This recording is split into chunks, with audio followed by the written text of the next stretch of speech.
Hey guys, so like we discussed at the sales meeting, we're going to go ahead and do kind of a new training in regards to the quote. So not too much has changed, but do want to make you aware of some features and kind of the process of it.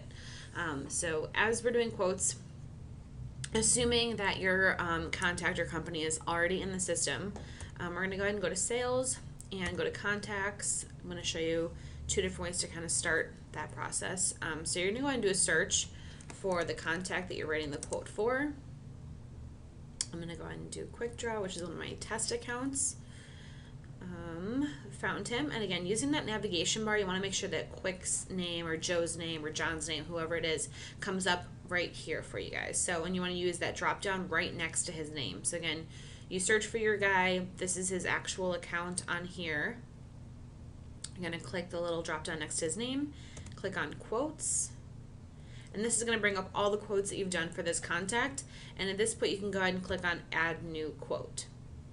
Go ahead and X out of that back one. Okay. So again, a company name should be here. So what we talked about in the sales meeting as well is if you click kind of next to it when it turns blue, that's when you go ahead and use the backspace. I know what company he works for, so I'm going to type it in. In the future, when you guys are creating a quote from the contact, the company name should automatically be filled out there, but FYI, if it's there, you know how it said Quick Draw in both places at first, don't even worry about it. It's something that'll be fixed later on. How you know, again, two things to point out in the system. Next to Baba Louie, the actual company, you see it almost looks like a file. And then next to the contact's name, it almost looks like a business card. So you see those images are going to help you a lot throughout the system, just kind of a heads up. Project name, you do have to name it. So we're going to go ahead and call this one Quote November. Tax exempt, again, is just another tool for Debbie, Paul, Corrine, those guys to kind of be aware of. So it automatically populates to no, but if they are a yes, it's going to give you a little drop down to go ahead and enter in their tax ID number. So for the sake of training, I'm going to go ahead and just type a number in there. Job type. Now when I click on the job type, guys, there's 5 or 6 in there. I want you to see what happens over here. So specifically under the price list. So job type. There's equipment sales, so if we're selling a piece of equipment, which shouldn't be happening too much, but obviously I know that it does happen, so it's in there. Catastrophe, documents, industrial, power, and water damage. So catastrophe, documents, and water are all going to have the water damage price list automatically attached to it. Industrial, when I click here, you'll see that the industrial price list pops up next to it. The effective from and effective to dates, all you have to fill out is the first one. So if I'm sending this quote to the customer today, I'm going to click on today's date. And you can kind of click off of that area, and you'll see that it automatically populates to 60 days out. So that's how you know that's how long the quote is good for. So all of the pages do say the quote is good for 60 days on the bottom, but FYI, it kind of keeps track of this for you. At this point, everything that has a red asterisk next to it is filled out, so I can go ahead and click Save if I want, and as you can see down here, it shows you that it's saving it. That circle is kind of going, so it means it's thinking, so give it a second. I want to point out here, guys, that it's either ship to, and you can click on address, or if you click again, it says will call, so it means that obviously they're coming to pick it up. More oftentimes than not, we're probably shipping it for them, but so I'll go ahead and show you with address. So company, again, most likely you're just going to assume that it's this company here, but if you're dropping it off somewhere else, I mean, feel free to add that. When you guys click inside the address, it pops out here and gives you the ability to go ahead and search for an address that way, or I'm sorry, enter it in yourself. You guys want to make sure you're filling out the ship to contact and then the ship to phone number, because let's say that there's a specific technician that you're looking for once you get there. Maybe your contact isn't physically going to be at the project site, so you want our technicians to be able to call and have a name to get a hold of once they get there. So fill out the contact name, that phone number, because when you guys run this quote and our techs have it in their hand, they'll have that information right in front of them.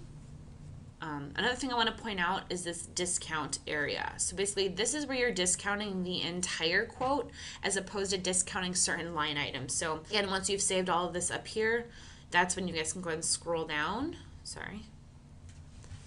And then that's when you'll see the plus sign over here in the lower right-hand kind of corner, depending on how far you scroll. So go ahead and click the plus sign.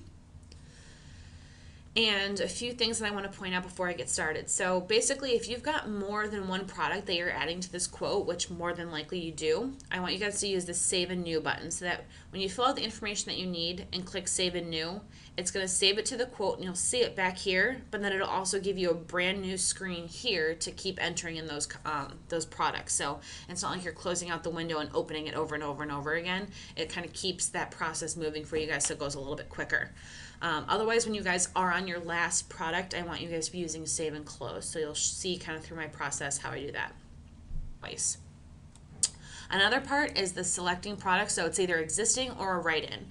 A lot of the products, basically it's an existing product if it's on our price list, which will also be attached to the email that comes with this link to show you guys. So a lot of generators, obviously I know we re-rent them, air scrubbers and such, but those items are actually considered existing because we do have prices for them.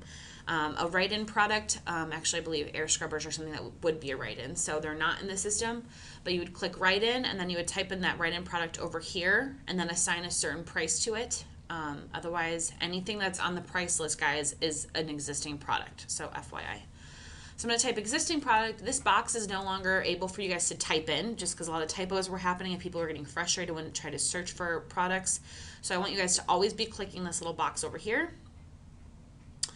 These will actually be going away eventually, and so all you'll see here is going to be look up more records, and that's when you guys are going to type in like GEN for generator. I'm going to go ahead and click the 150 kW and click add, and you'll see that this is what we charge for the item per week. This is the item per month, and I'm going to go say that I want 2 of those. So then I'm going to click and Save and New. That's really all you guys have to fill out is the actual product and then how many you want of them.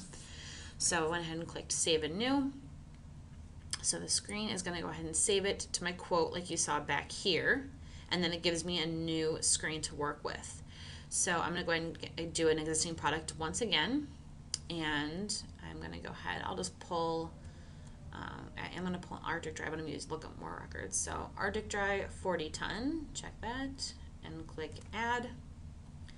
I'm only going to ask for one of these, but now what I want to show you guys, so you see the rental weeks and the rental months here, right? So this is what is on the price list.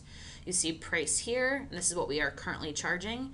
And then if you put in a discounted rate, it'll show you here, and I'll show you how. So I'm going to override this price and say that they're going to get this unit for $2,000 a week, and that will automatically, the system automatically populate that as $6,000 a month. So watch, if I click Save up here, you see how it changed that to $2,000 a week and $6,000 a month, right? So it loaded it, and you can see it already added it over here. So once that's, I know that that's the number that I want, so I'm discounting it, basically $400 a week for them. That looks accurate. So this is the price that it was, this is the price that it is now. So I'm going to go ahead and click Save and New now, and it's going to open up the next piece for me, and it doesn't save it twice, so FYI. I'm going to go add another.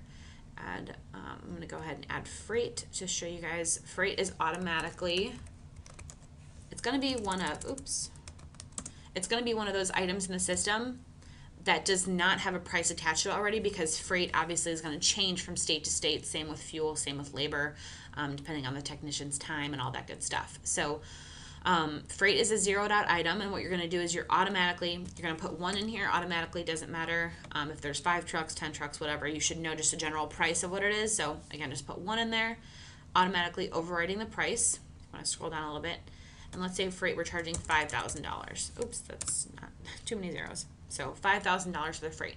I'm going to go ahead and click Save and Close because this is the last product that I'm adding. Obviously, I'm sure you guys have more labor, technician, all that good stuff. So as you can see, this item, we're charging $2,000 a week for it. So this is one area where you can show, if the customer wanted to see this screen, you can show them that we're manually discounting this piece $400. So that means we normally charge $2,400 per week for it. If they wanted to see the breakdown, you can double click in this blue line, not on the actual item because it'll bring up the product information. But if you click on that blue line, it shows them here again. So you're automatically charged $2,400 a week usually, but we're giving it to you for $2,000. So just another different way to break it down. I do want to show you guys this item really quick too. So if I type in a discount here, let's say I want to discount the entire quote 10% for this customer, and I'm going to click the Save Changes here. So what it's going to do is it shows you where it discounted that amount. So this amount is kind of funky right now. It's not necessarily broken down the exact way that we want it to. it'll show you when you guys actually run the report where it's broken down a little bit better. So, but I do want to point out that this 10% will only be taken off of the generator amount that we talked about. So because we already discounted the Arctic Dry in its own line item under the product information, and freight is never discounted, so it's only taking that 10% off of that generator 150. Does that make sense? That's the only piece that's eligible for a discount. So as you can see, so 454, and there's two pieces, so technically this price again is a little off, it looks like, but it should run appropriately in the actual report. So I'm going to go ahead and click run report at this point. DRYCO Quote, which should be the only thing that you guys see, and that's when it goes ahead to generate that awesome report for you guys. So going through everything is kind of color coded, so you can see if we had entered in a ship to company, it would show up here. You know, I told you guys, let your technicians know that if you don't enter it, that just assume that this is where we're sending it. If I go to the next page, it shows the breakdown of, so this is what we charge, this is what we're charging you weekly, this is monthly, so your weekly total. So for instance, like this one obviously only has the quantity of one, so all those prices are going to be the exact same across the line. However, this is what we charge weekly and monthly per item, and you have two of them, so this is what we're charging weekly and monthly for that item, because you have two of them, so times two. So this is the total for the rentals. This stuff down here is going to be the freight. So like we said, there's quantity of one. Here's the price. So that means that, so 6,086 plus 5,000 is, so this is the total for the first week or month. And then, oh, I'm sorry, this is the total for the first week. And then these totals down here. So 18,258 plus 5,000 is going to be 23,258. And this would be the total for the first month. Now, understand here, so it shows you in this red box as well. So freight amount is estimated and will be billed at actual cost plus any applicable markup. You know, labor is in there as well. And payment terms, obviously net 30. Rental periods, it shows you how we break down our weeks and our months. There's also going to go ahead and be a line item there as well that states, again, this is your, so it's going to take out, they need to understand that anything that's down here for the mobilization services is a one-time charge. So this is, again, for the first week, for the first month, but they could subtract whatever was down here in these lines from that total to see what it would be for every, you know, week or month after that. So what's going to happen is this item is going to automatically turn into a PDF for you guys, and from there you can either print the PDF and give it to your customer to sign, or you can go ahead and save the PDF to your computer and email it to them. There is going to be a DocuSign feature so they can sign it and then send it back to you on their actual computer, which is really cool. So that's the new quote, guys. If you have any questions, please go ahead and give me a call. Again, we're always open to suggestions, so if you guys get confused or want to make something that you think would be better on the new features, definitely give me a ring. We'd love to help you guys out, and hopefully this is set up appropriately for you guys now. Thanks so much, and call me if you have any questions.